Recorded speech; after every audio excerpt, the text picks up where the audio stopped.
Hindi natin may tatanggi na at ng mga bagay sa panahon ngayon ay makabago na o moderno. At kung babalikan natin ang nakaraan, ang ating mga pambansang bayani tulad ni na Dr. Jose Rizal, ang tatlong paring martir na kilala bilang Gomburza, maging sina Gabriela Silang at Nieves Fernandez ay napakaraming mga hirap at subok ang pinagdaanan upang ipaglaban ano ang nararapat para sa ating bayan. Ngunit sa henerasyon ngayon, kapag narinig natin ang salitang bayani, nararapat bang bigkasin lamang natin ang mga pangalan ng mga tao mula sa nakaraan?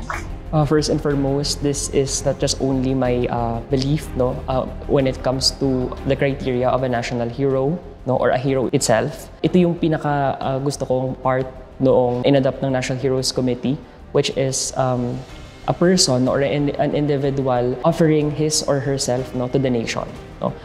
Hindi dapat maging babantayan, no, yung pagkamatay sa isang event or anything na nangyari para lang matawag na isang bayani. No? Hindi dapat natin tinitingnan iyon, no, to justify or maging hero, no, per se, dahil buhay na buhay, no, yung mga bayani natin hanggang ngayon andito pa rin sila at kailangan natin silang i-recognize. Yun talaga yung pinaka-main dapat na ginagawa natin. Isa sa mga katangian na kinikilala sa pagiging isang bayani ay ang taglay nitong katapangan at pagmamahal sa bayan. Hindi maitatanggi na buhay pa rin sa isipan ng lahat ng mga bayani at ang sakripisyo na binigay nila sa lipunan. Dekada na ang lumipas mula sa pagkakabuklod-buklod at pakikipagsapalaran, mula sa pagbangon at pag-usad at sa pagitan ng kasiguraduhan at walang katiyakan, naroon sila.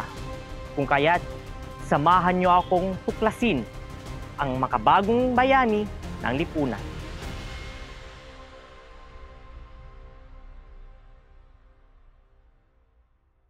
Sacrifice yung pinaka nakikita kong criteria, no, ng pagiging isang bayani or hero. We know, no, that our farmers, jeepney drivers, or the other marginalized sectors in our society give themselves, no, into the society every day.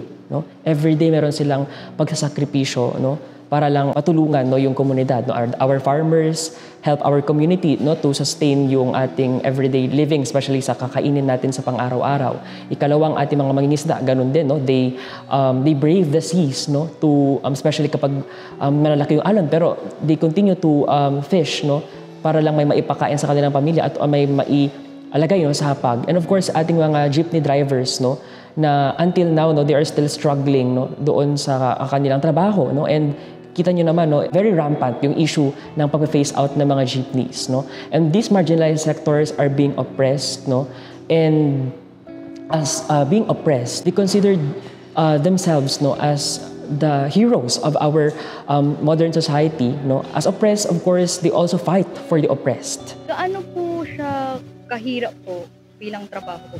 Mahirap din. Pero okay lang naman kasi nakakaraos din ganun. Sa 15 years po na yun, ano po yung pinaka mahirap po na taon sa pagsasaka po?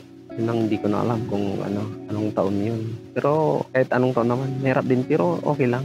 Ganun talaga yung trabaho sa buko. Paano nyo po naiiraos kapag pag may bagyo, ganun po? Pag dinaanan ng bagyo, wala. Talagang ganun. Pag nasira, nasira. Pero pag pag may natira, ganun. Kung ano yung natirang pwedeng anihin, yun lang yung anihin namin. Ganun. Pag naibibenta nyo po ba siya sa palengke, yung mga produkto nyo po ba, naibibenta nyo po ba rin siya sa parehong presyo ng merkado po? Ay, hindi. Hindi pare-parehas. Pag minsan, pag madaming gulay, medyo mura din. Pero pag kukunti, mahal. Kaya lang kunti lang. Ganun. Pero pag pag marami naman, kung marami rin yung ibibinta, halos parehas din naman. Sa mga kalamidad lang, kung nasira, yun lang, lugi talaga. Yun lang po talaga yun. Mga kalamidad, tapos siyempre yung mga pangangailangan ng mga halaman din. Kailangan mong suportahan din. Ganun. Pero okay lang naman, wala namang problema. Gaano ka-importante ang mga magsasaka sa panahon ngayon? Sa tingin ko mas importante siya kaysa sa ibang mga trabaho. Dahil sa kanila nanggagaling ang marami sa ating pangangailangan lalo na ang pagkain. Bigas, mais, kaya sila kasi yung taga-provide sa atin. Kung wala sila na yun, saan natin makukuha yung pagkain? Kasi sila lang ang ilan sa mga tao na talagang specialty yun. Hindi matatawaran ang hirap na dinaranas ng isang bayani. May pinagtatagumpayan muna mga pagsubok para lamang makamit ang titulong ito na mismong mga tao rin ng lipunan ang nagbibigay. Katulad ng isang magsasaka, may mga paghihirap din silang pinagdadaanan para lamang makatulong sa mga bagong panahon. Sa kabilang dako naman, inaalay ng ating tradisyonal na bayani ang kanilang buhay upang mapalaya ang ating bansa sa kamay ng mga manlulupig. Ngunit, kailangan ba talagang magbuwis buhay ang isang tao para lamang matawag na bayani?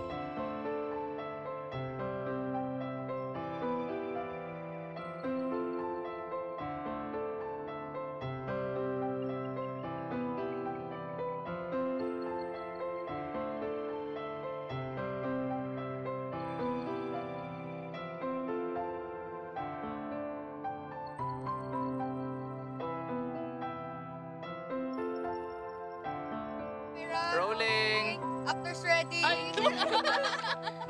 Actors ready. On cue, 3, 2, 1.